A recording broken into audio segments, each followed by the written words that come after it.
जीवित पुत्रिका व्रत कथा।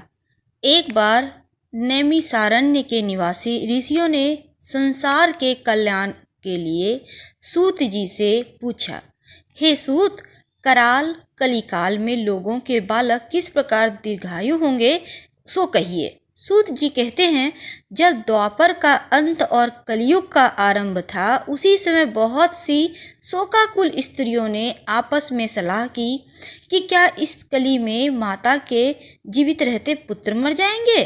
जब वे आपस में कुछ निर्णय नहीं कर सकी, तब गौतम जी के पास पूछने के लिए गईं।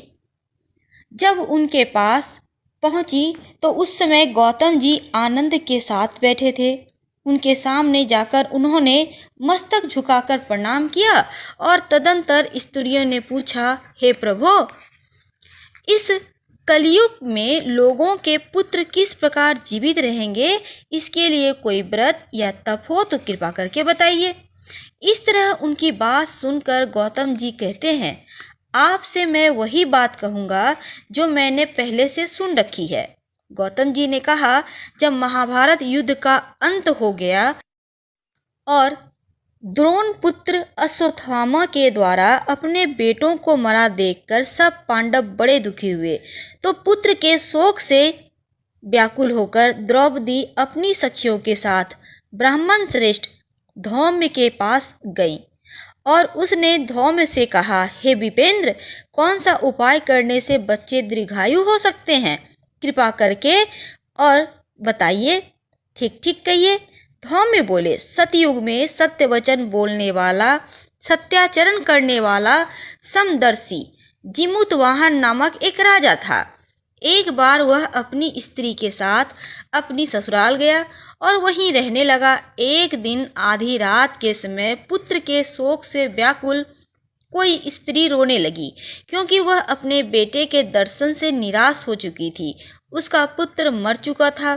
वह रोती हुई कहती थी, हाय, मुझ बूढ़ी माँ के सामने मेरा बेटा मरा जा रहा है। और उसका रुदन सुनकर राजा जिमुतवाहन का तो मानो हृदय विदीर्ण हो गया।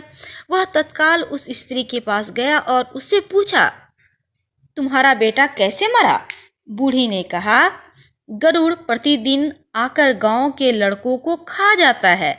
इस पर दयालु राजा ने कहा, माता, अब तुम रो मत, आनंद से बैठो, मैं तुम्हारे बच्चे को बचाने का यत्न करता हूँ। ऐसा कहकर राजा उस स्थान पर गया जहाँ गरुड़ आकर प्रतिदिन मांस खाया करता था। उसी समय गरुड़ भी उस पर टूट पड़ा और राजा के शरीर का मांस खाने लगा। जब अतिशय तेजस्वी गरुड़ ने राजा का बायां अंग खा लिया तो झटपट राजा ने दाहिना अंग फेर कर गरुड़ के सामने कर दिया। यह देखकर गरुड़ जी ने कहा, देव योनियों में तुम कौन हो? तुम मनुष्य तो नहीं जान पड़ते। अच्छा, अपना जन्म और कुल कहो।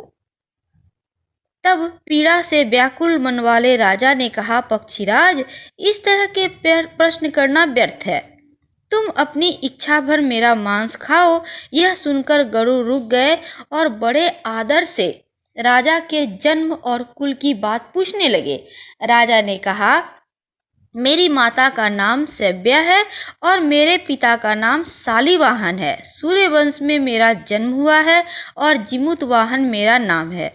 राजा की दयालुता देखकर गरुड़ ने कहा, हे महाभाग, तुम्हारे मन में जो अभिलाषा हो वह वर मांगो।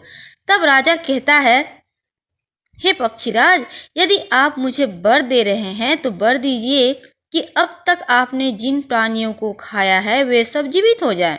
हे स्वामिन, अब से आप यहाँ बालकों को ना खाएं और कोई ऐसा उपाय करें कि जहाँ जो उत्पन्न हो वे लोग बहुत दिनों तक जीवित रहे। धौम्य ने कहा कि पक्षीराज गरुड़ राजा को वरदान देकर स्वयं अमृत के लिए नागलोक चले।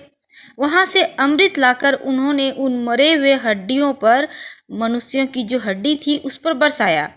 ऐसा करने से सब लोग जीवित हो गए जिनको कि गरुड़ ने पहले खाया था। राजा के त्याग और गरुड़ की कृपा से वहां वालों को बहुत कष्ट जो था वो दूर हो गया। उस समय राजा के शरीर की शोभा दुगुनी हो गई। राजा की दयालुता देखकर गरुड़ ने फिर कहा, मैं संसार के कल्याण के लिए एक और वरदान दूंगा। आज आश्विन की कृष्ण पक्ष की सप्तमी से रहित शुभ अष्टमी तिथि है। आज ही तुमने यहाँ की प्रजा को जीवन दान दिया है। हे वत्स, अब से यह दिन ब्रह्म भाव हो गया। जो मूर्ति भेद से विविध नामों से विख्यात है, वही त्रैलोक से पूजित दुर्गा अमृत प्राप्त करने के अर्थ में जीवित पुत्रिका कहलाई है। सो इस तिथि को जो स्त्रियां उस जीवित पुत्रिका की और कुश की आकृति बनाकर तुम्हारी पूजा करेंगी, तो दिनों दिन उनका सौभाग्य बढ़ेगा, वंश की बढ़ोतरी होती रहेगी। हे महाभाग, इस विषय में विचार करने की भी आवश्यकता नहीं है।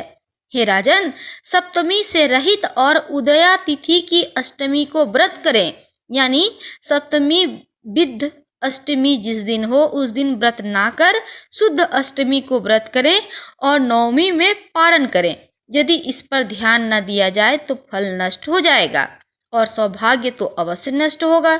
जिमत वाहन को इस तरह का वरदान देकर गरुड़ बैकुंठ धाम को चले गए और राजा भी अपनी पत्नी के साथ अपने नगर को वापस चले आए।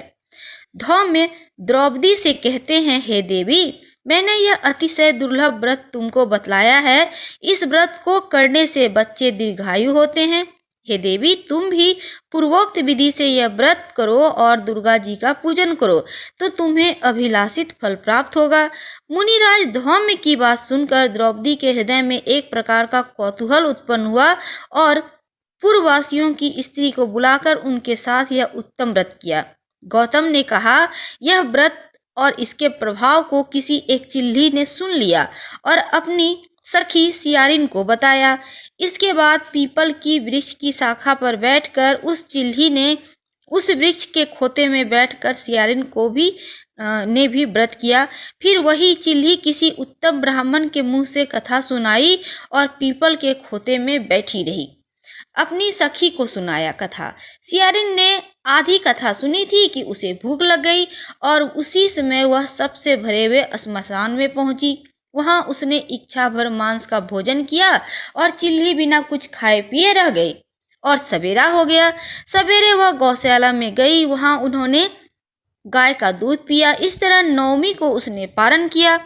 कुछ दिनों बाद वे दोनों मर गई।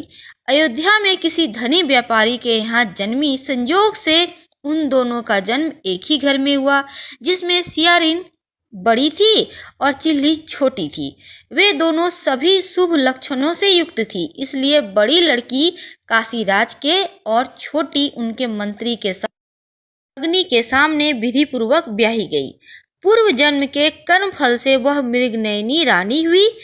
जिस किसी भी संतान को उत्पन्न करती वह मर जाती और पूर्व जन्म की बातों को स्मरण करने वाली मंत्री की पत्नी ने अष्ट वसुओं के सदृश तेजस्वी 8 बेटे उत्पन्न किए और सभी जीवित रह गए। अपनी बहन के पुत्रों को जीवित देखकर ईर्ष्यावश राजपत्नी ने अपने स्वामी से कहा कि यदि तुम मुझे जीवित रखना चाहते हो तो इस मंत्री के सभी पुत्रों को उस जगह भेज दो जहां मेरे बेटे गए हैं, अर्थात इन्हें मार डालो। यह सुनकर राजा ने उस मंत्री के पुत्रों को मारने के लिए कई प्रकार के उद्योग किए, पर मंत्री पत्नी ने जीवित पुत्रिका के पुण्य बल से बचा लिया। एक दिन राजा ने अपने आदमियों से उन पुत्रों का सिर कटवाकर पिटारी में रखवाया और वह पिटारी उसकी माता मंत्री पत्नी के पास भेज दिया। किंतु वे 8 सिर बेशकीमती जवाहरात हो गए और भले चंगे वे 8 लड़के अपने माता के पास वापस चले आए। उनको जीवित देखकर राजपत्नी को बड़ा विस्मय हुआ।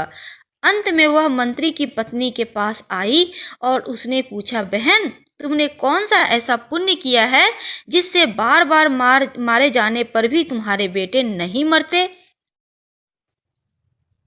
इस पर मंत्री की पत्नी ने कहा, पूर्व जन्म में मैं चिल्ली थी, तुम सियारिन, दोनों ने व्रत किया था।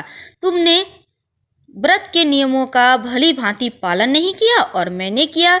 इसी दोष से हे बहन तुम्हारे बेटे नहीं जीते हैं। ओ राजरानी, अब भी तुम उस जीवित पुत्री का व्रत को करो तो तुम्हारे बेटे दीर्घायु होंगे। मैं तुमसे सच सच कह रही हूँ। उनके कथानुसार रानी ने व्रत किया, तभी से उसके कई बेटे सुंदर और दीर्घायु होकर बड़े बड़े राजा हुए। सूत जी कहते हैं कि इस प्रकार का आनंद देने वाला मैंने यह दिव्य व्रत बतलाया। स्त्रियां चिरंजीवी संतान चाहती हो तो विधि पूर्वक यह व्रत करे। हर हर महादेव।